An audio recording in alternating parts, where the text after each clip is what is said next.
Bem, vamos falar um pouquinho então sobre essa questão aí das tendências, né, das cidades, dessa questão da internacionalização. Já faz muito tempo, né, que eu via revistas aqui em Ribeirão Preto, né, que uma página vinha em português e a outra página vinha o mesmo conteúdo em inglês.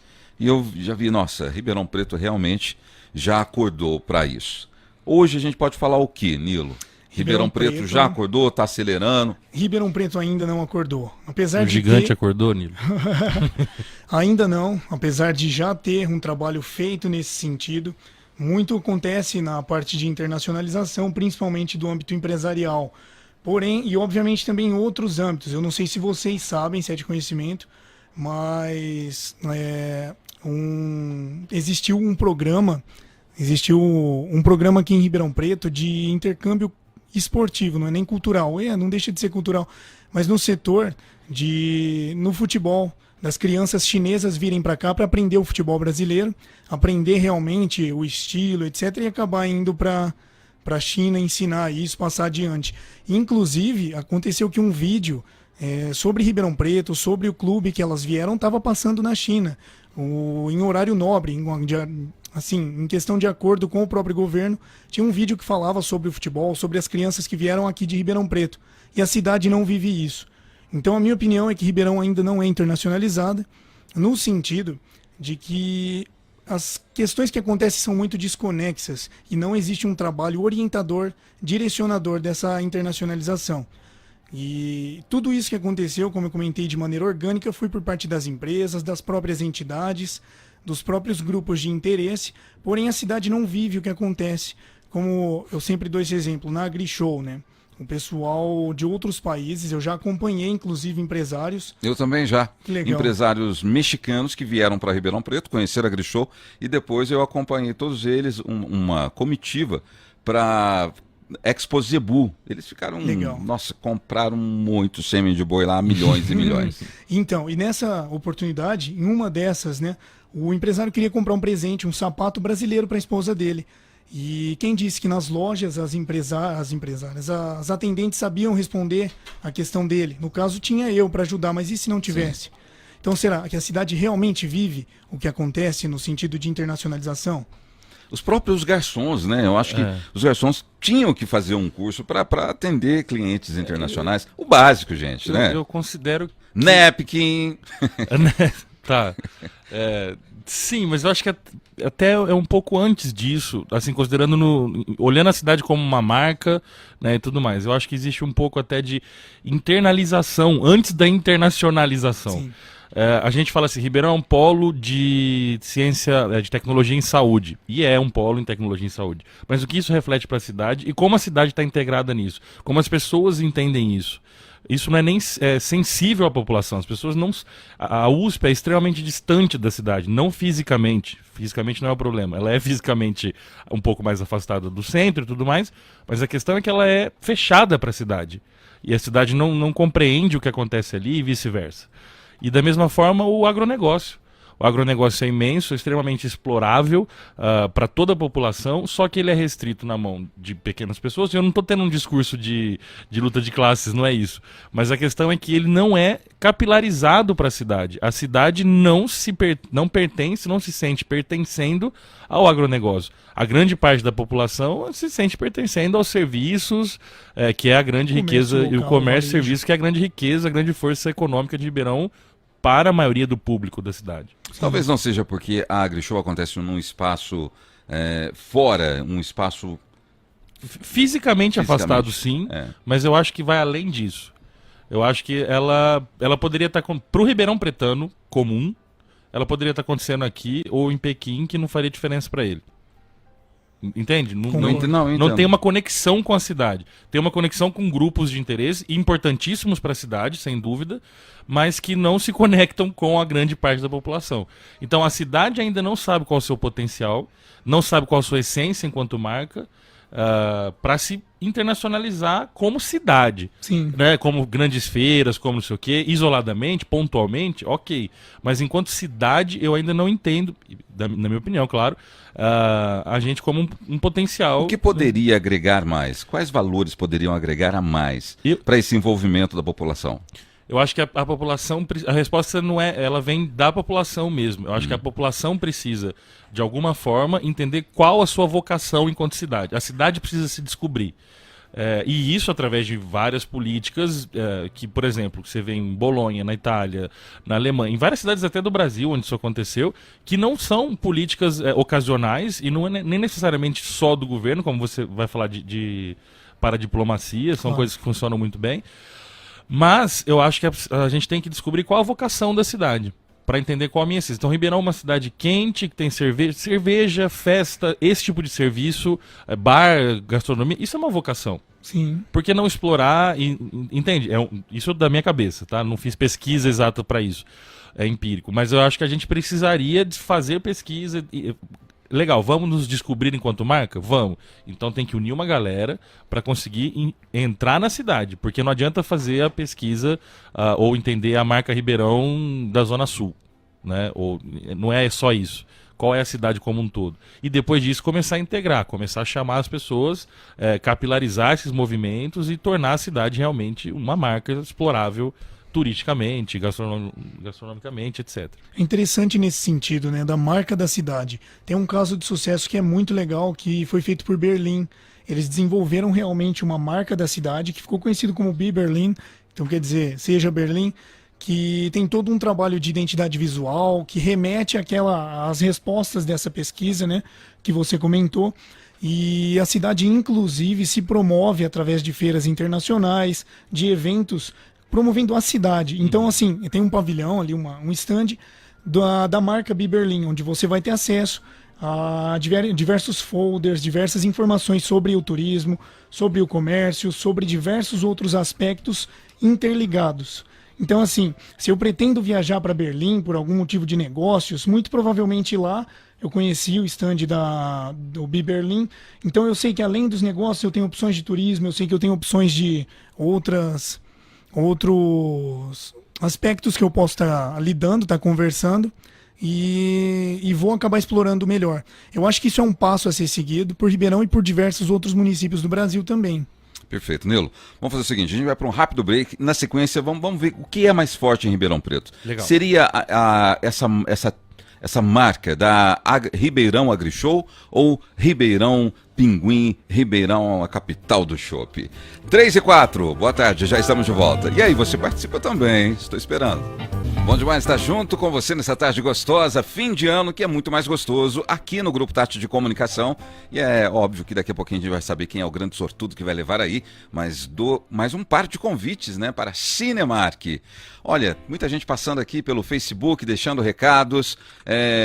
O Leandro Silva deixou o seguinte recado: vocês estão comemorando as negociações do Bolsonaro, essa aproximação do Brasil com a Argentina. Quem tá mas comemorando? quem paga o pato, quem paga o boi, a carne, somos nós brasileiros. E quem tá comemorando? Leandro, foi só um comentário, a gente não está comemorando, a gente está constatando algo que aconteceu, no sentido do alinhamento, né? Então, dessa questão realmente, é óbvio que deveria ter tipo um plano de contingência nesse sentido, não ocorreu, isso é muito mais orgânico, né? Eu não sei se você já ouviu falar na questão do mercado, no livre mercado, nesse sentido de que as exportações acontecem, a lei de oferta e de demanda. Isso está suscetível tanto aqui no Brasil, até mesmo no mercado interno. E eu recebi um economista aqui ontem, ele não trouxe uma boa notícia, não. Ele disse que é muito difícil que o preço da carne volte a cair, porque já estava defasado, aproveitou esse aumento, e é muito difícil que o preço da carne volte àqueles patamares. Na ceia a gente vai comer banana com uva passa, né? E ovo, que eu gosto de ovo. E ovo. Sim, mas a gente não estava comemorando nada não, Leandro, a gente só comentou realmente. Mas ele também está com bom humor ali, ele colocou aquele kkk no final. Né? Enfim, mas eu acho que é legal sim essa aproximação com a Argentina em relação a Estado, né? Mesmo porque eu acho que sempre será importante, a gente aqui na América Latina, nós temos um polo. Sim, nós hermanos, todos hermanos, né? Uruguai, Paraguai, enfim. Tem um comentário sobre isso, né? Existe uma rede chamada Mercocidades, Mercocidades em espanhol, e acontece para a Cooperação Sul-Sul. É uma rede de cidades onde as cidades, os prefeitos, os secretários de desenvolvimento vão para as cumbres que é como se fosse congressos mesmo, Aham. e eles vão discutir. É a mesma coisa como se você tivesse uma empresa, e eu falo para você, ô Vitor, aquela fase ali inicial na parte de fluxo de caixa, eu tô tendo a dificuldade, você já passou por isso? O que você me orienta? Aí você fala, ó, Nilo, eu fiz isso, fiz aquilo e deu certo, e nossa, obrigado, eu vou tentar. E nesse sentido do diálogo mesmo. E até mesmo para o financiamento da cooperação Sul-Sul, no sentido de desenvolvimento, de infraestrutura, não só o comércio, mas de projetos onde eles vão tratar resíduos de maneira eficiente, visando objetivos de desenvolvimento sustentável, diversas questões que estão em pauta hoje em dia, agora em pauta, no Agora em internacional. Muita gente ia para o Uruguai, Paraguai comprar perfume, mas você pode fazer isso de uma maneira legal na Argentina, porque ainda sai no lucro, né? Comprar perfumes importados. E carne também. E carne, gente, Carne, vinho. do bom, né? Do Doce bom de e leite. muito barato. E muito barato, exatamente. Aliás, não é barato, Lá- é justo. Aqui que é injusto. É verdade, é verdade. Você sabe que muitos bois lá na Argentina tem música, né? Naqueles celeiros enormes lá. E a carne é macia porque não tem morros, né? Então o músculo não fica duro. É. Nossa, mas fez eu sentir saudade agora, né? Chouriço. Aqueles bifes assim, gente. Outra coisa que eles comem muito lá é aqueles ribs, aquela costela de porco com chimichurri. Uhum. Eu não sei se é essa a pronúncia daquele molho, mas É tipo isso. é tipo Chimichurri. isso. Eu não sei como que É, se pronuncia. Mas é mesmo. muito É. bom, mas é muito bom, é muito Nossa, bom. na culinária lá, eles não estão bem à frente. E assim, produzem muito menos carne que a gente. E uma carne muito mais barata De que a nossa. muita qualidade Assim, também, né? produzem menos que a gente, de uma forma menos inteligente e tecnológica que a gente. O Brasil com certeza está bem à frente da Argentina na produção pecuária. E ainda assim, de alguma forma milagrosa, eles conseguem ser um preço justo e a gente está pagando o pato da carne. Mais né? um comentário que eu acabei de lembrar aqui, né? Na questão do que aconteceu aqui, até do preço ter subido referente às exportações brasileiras de carne para o mundo, né? A China pode exportar tudo. Ele só tem barreira de exportação para arroz. Por quê? Porque é uma das maiores populações do mundo, se eles exportam arroz, eles não alimentam a própria população, né? Uhum. Então deixo aqui em aberto para próximos debates também esse comentário. Tá bom. Bem, a hora que a gente foi pro break, a gente estava falando dessa questão de Ribeirão Preto e a brand, e essa marca. Ribeirão Preto hoje está muito mais atrelado a AgriShow, a esse turismo de negócios e eventos, ou está muito mais ligada como marca, né? Ou como aquela primeira marca, como é que fala? Brand new. Brand new. A primeira marca? Top of mind, que é top tá, of top mind, of top of mind. mind. Ou seria essa questão das cervejarias artesanais, que hoje nós temos 8, né, que você falou aí. Aham. Sim, sim. Se você perguntar para as pessoas da cidade, na maioria, as pessoas vão dizer que Ribeirão é uma cidade de comércio, serviço, de shopping. De é isso. serviços, É, principalmente. serviços num geral. Mas com certeza está mais distante da população o agronegócio do que as cervejarias, eu acredito. Não tenho pesquisa para isso. Sim. Mas- Eu vejo que Ribeirão Preto acaba sendo um grande polo para a região agroprodutora. No sentido de que, vamos pegar, por exemplo, a região metropolitana de Ribeirão Preto, esses 34 municípios no nosso entorno, onde grande parte é cadeia produtiva do agronegócio. A cadeia produtiva não necessariamente quer dizer que o produtor está fazendo ali a soja, Sim. o café, a cana, etc. Mas está suprindo de alguma forma dentro da supply chain, da cadeia produtiva desse produto, né, dos produtos agro, algum serviço, etc. Tudo isso se encaixa. Ribeirão Preto acaba concentrando um centro de negócios para toda essa região. E por isso a importância da cidade para toda essa região agroexportadora, agroprodutora. E hoje um dos nossos principais pilares de exportação brasileiros é o agro. Não tem dúvidas quanto a isso, que nossa balança comercial depende desse setor.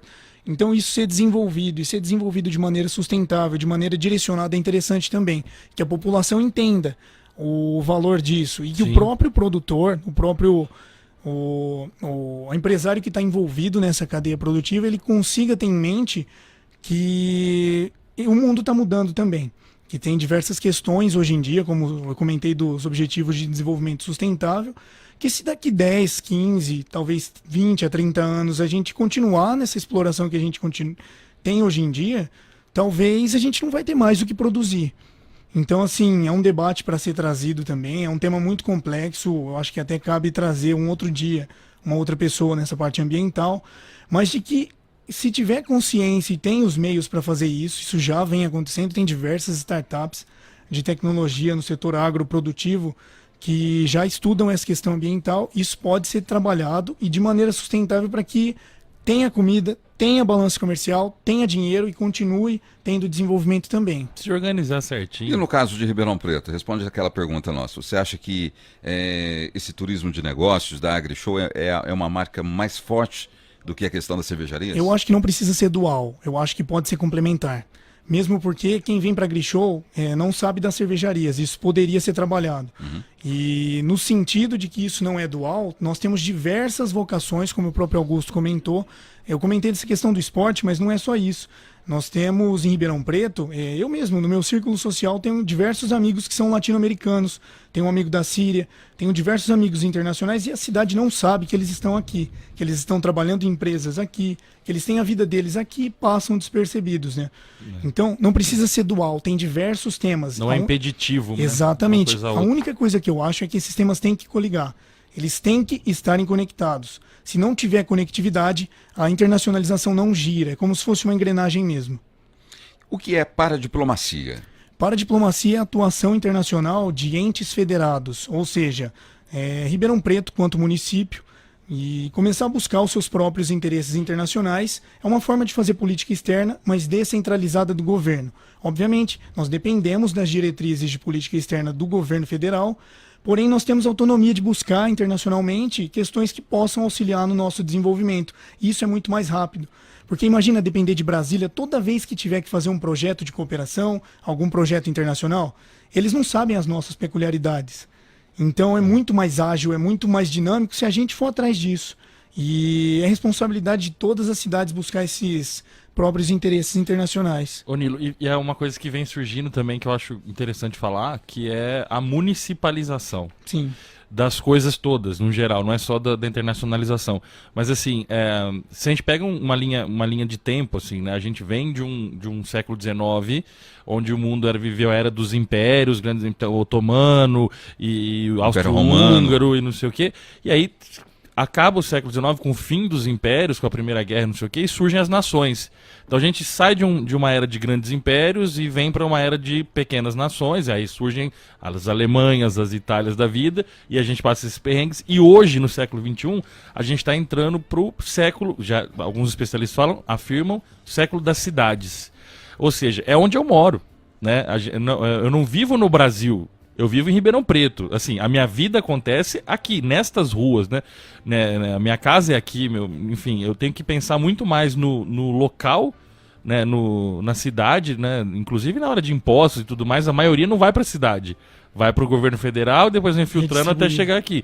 O que deveria ser o contrário, ninguém mora na federação. Sim. Você mora em primeiro lugar numa cidade. Onde a gente tem nosso conceito de identidade primordial, né? Exato. É engraçado, você comentou nesse sentido da Idade Média. Lá atrás, quando houve a construção dos estados, igual você comentou, eles vieram de sistema feudal, onde o camponês ele devia a lealdade dele para o senhor da terra, dono daquela terra. Ou para um cavaleiro, né? Exatamente. Então, assim, muito provavelmente esse cavaleiro, esse senhor feudal, devia a lealdade para outro senhor feudal ali, no caso o duque, ou alguma coisa um pouco acima dele. E aí chega no final, então quer dizer, o rei não manda em nada. No sistema, verdade, no sistema feudal. Porque eu vou dever minha lealdade. Só para receber os impostos, né? Exatamente. Era a função, exato. Então, hoje só em pra dia. beber, ficar feliz da vida, fazer as festas. Pra pegar a peste negra, né? Depois. Também. Nossa. Mas eu acho legal, olha, o assunto vai, um puxa o outro. Claro. Afinal de contas, estamos falando da internacionalização, das ideias também. A gente está falando essa questão aí desse período dos feudos, essa transição. Você não acha que a gente está voltando para esse estilo feudal novamente, quando a gente trata dos condomínios fechados ali com um muro? Aquela turma, esse aqui é a minha cidade. Esse é o meu feudo, o meu condomínio. Mas essa questão do nós contra eles sempre existiu, né? Tipo, olha, você pega lá no comecinho, na caverna mesmo ali, então a gente tinha um grupo familiar que chegava até 50 pessoas mais ou menos, a tribo nossa. Bom, qualquer outro que chegasse era o outro, né? Era o alienígena, era o meu inimigo. Então, O estrangeiro, era o estrangeiro. que é de onde né? surgiu o termo. O termo alienígena. E aí a gente se chamava assim e eu só consigo entender quem eu sou quando eu entendo quem eu não sou. E aí a gente forma o nós contra eles e sempre foi assim. E da mesma forma, os condomínios se fecham, não sei, claro, temos um dos países mais violentos do mundo, 160 mil assassinatos por ano, não é brincadeira. É maior que qualquer zona de guerra do mundo hoje. Mas ainda assim, existe a questão de eu me cerco porque isto que está aqui sou eu e eu não quero ser igual ao que está fora daqui. Existe uma questão também de pensamento nisso, né, de identificação. É interessante que Otto von Bismarck construiu uma Alemanha pensando nesse sentido, né? Pensando Sim. no sentido de unir uma população por algo em comum. E o que é comum naquele caso? Eu não estou dizendo que isso tem que ser comum agora, mas naquela época era um inimigo. Isso acontece muito, o territorialismo, se vai ter um jogo, por exemplo, entre Ribeirão, ou então algum time de Ribeirão, um evento que vai participar uma equipe de Ribeirão e de outra cidade. Às vezes a gente nem sabe o que é aquilo, um campeonato de corda, de pular corda, por exemplo. Mas se Ribeirão ganha, a gente compartilha no Facebook, aquele senso de pertencimento, sabe? Então, E esse senso surge quando você cria inimigos. sim. É de verdade, nada une tão forte quanto o ódio. Verdade. Se nós dois amarmos uma pessoa, a gente vai brigar por essa pessoa. Se nós dois odiarmos uma pessoa, a gente vai se unir contra ela. Verdade. Mas é verdade. real, acontece isso. Sim. Perfeito. Promoção internacional de municípios. Como isso pode ser feito? Eu acho que nesse sentido da construção da marca, a gente deu o exemplo de Berlim também, no caso da cidade de Berlim, capital da Alemanha, é muito importante que a cidade tenha em mente que é necessário ter um governo municipal. Região metropolitana já existe uma brand, uma marca? Ainda não. Tem um logo, que não significa que é uma marca. Uma marca é muito mais profundo que só um logo. Sim. Marca exige essência, 1 milhão de conceitos de construção, que não só o logo. O logo é uma ponta daquilo. Mas também é um catalisador, né? Ele ajuda a unir as pessoas a se identificarem com um símbolo. Sim. Simbologia é importantíssima, né? Sim. E nesse sentido, o governo municipal ou então governos locais entenderem que esse projeto está à frente deles, que tem que ter um trabalho direcionado pelo governo municipal. Obviamente, tem que ter também o apoio, até mesmo iniciativas paralelas de associações, entidades, grupos de interesse, visando, obviamente, atingir aqueles nichos que elas trabalham. Muito provavelmente um APL, por exemplo, um arranjo produtivo local, tendo uma atuação internacional e utilizando da cooperação para isso vai trazer para aquele setor dentro daquele município uma força tão grande no momento de negociar, no momento de exportar, no momento de criar uma imagem. E isso acontece muito de maneira orgânica ainda, tanto em Ribeirão, mas isso é no Brasil inteiro. Eu tenho um dado que eu assisti numa palestra em São Paulo, que o Departamento de Relações Internacionais da cidade de São Paulo tem aproximadamente 20 pessoas trabalhando. Que o departamento de Xangai, lá na China, chuta quantas pessoas vocês acham que tem? Deve ter umas 300. 4 mil. Caramba. 4 mil pessoas trabalhando para a internacionalização da cidade. Então os caras sabem fazer o trabalho. Mas também é sacanagem, porque qualquer espacinho lá tem 4 mil pessoas. Não, mas a gente vê um crescimento, um crescimento demográfico muito grande. A gente vê um crescimento de cidades assim, absurdo, em um ano. E de business também. Sim. E é muito rápido, porque é programado. Claro, né? com certeza. E nas cidades que são muito grandes, e aí já não faz mais sentido você entender uma identidade da cidade inteira de uma vez só, você fragmenta também. É o caso como no Brooklyn, em Nova York. É um bairro de Nova York, um bairro que nunca foi tão... ele era um bairro mais afastado, considerado um bairro pobre e Porque, marginalizado. na verdade, ele fica ali do outro lado do rio. Exato, então ele acabou sendo marginalizado, mas criou uma característica própria e precisou se revitalizar em algum momento. E aí as pessoas do Brooklyn iniciaram movimentos ali para revitalização e surgiu um grande movimento da marca Brooklyn. E eles criaram um selo, que foi a mecânica que eles encontraram para isso, que era o Made in Brooklyn, que funcionava da seguinte forma: você vai num café e esse café tem o selo Made in Brooklyn lá. Você sabe que o café que você vai tomar lá, ele é de um produtor do Brooklyn, o logo foi feito numa agência do Brooklyn, os funcionários são todos do Brooklyn. Então, assim, é uma espécie de protecionismo, mas que funciona muito bem. Não é chata, não é ruim para a economia. Eu achei perfeito você ter falado dessa questão dos cafés, Eu sempre falei isso aqui no Grupo Tátil de Comunicação, né? Eu acho que a minha contribuição como jornalista sempre será essa.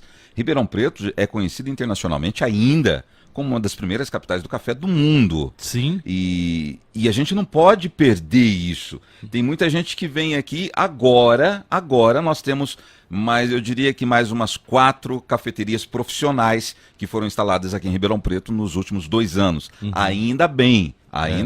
E eu acredito que a tendência é melhorar, né? Não só o atendimento, o serviço das cafeterias, mas conhecer essa história do café que passa por Ribeirão Preto. Não tem como deixar isso. E a história da cidade é muito importante para determinar o que é a vocação da cidade. Exatamente. Né? Então a arquitetura, tudo é envolvido no que vai determinar qual é a cara dessa cidade, qual é a essência desse povo, né?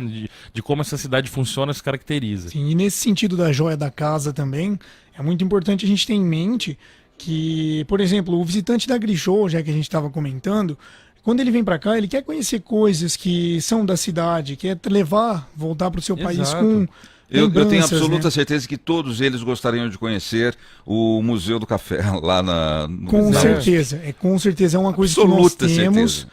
E Ribeirão nós não é só damos Albertina. valor. Eu tava evitando falar Não, isso. mas vamos ser sinceros.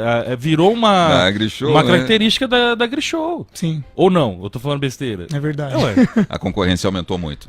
Bem, gente, papo incrível. Já quero aproveitar e desejar para você um Feliz Natal, um ano de 2020 com muitas aproximações internacionais. Obrigado. Nós merecemos isso. Os ribeirão-pretanos merecem esse reconhecimento da qualidade dos nossos serviços com uma visão internacional. Quanto a isso, Ribeirão Preto pode contar conosco. Nós temos trabalhado muito forte nesse sentido.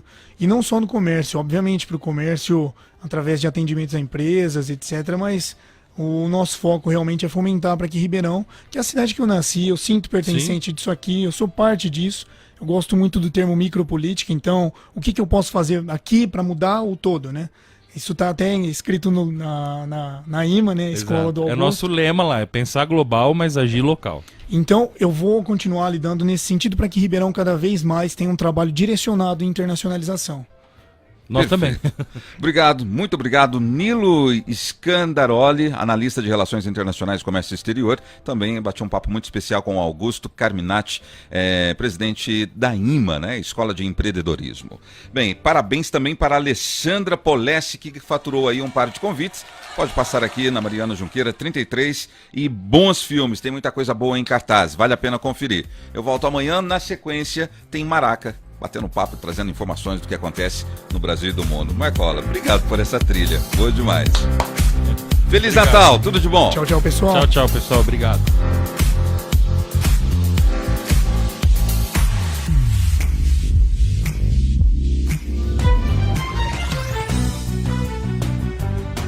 Maratona da informação.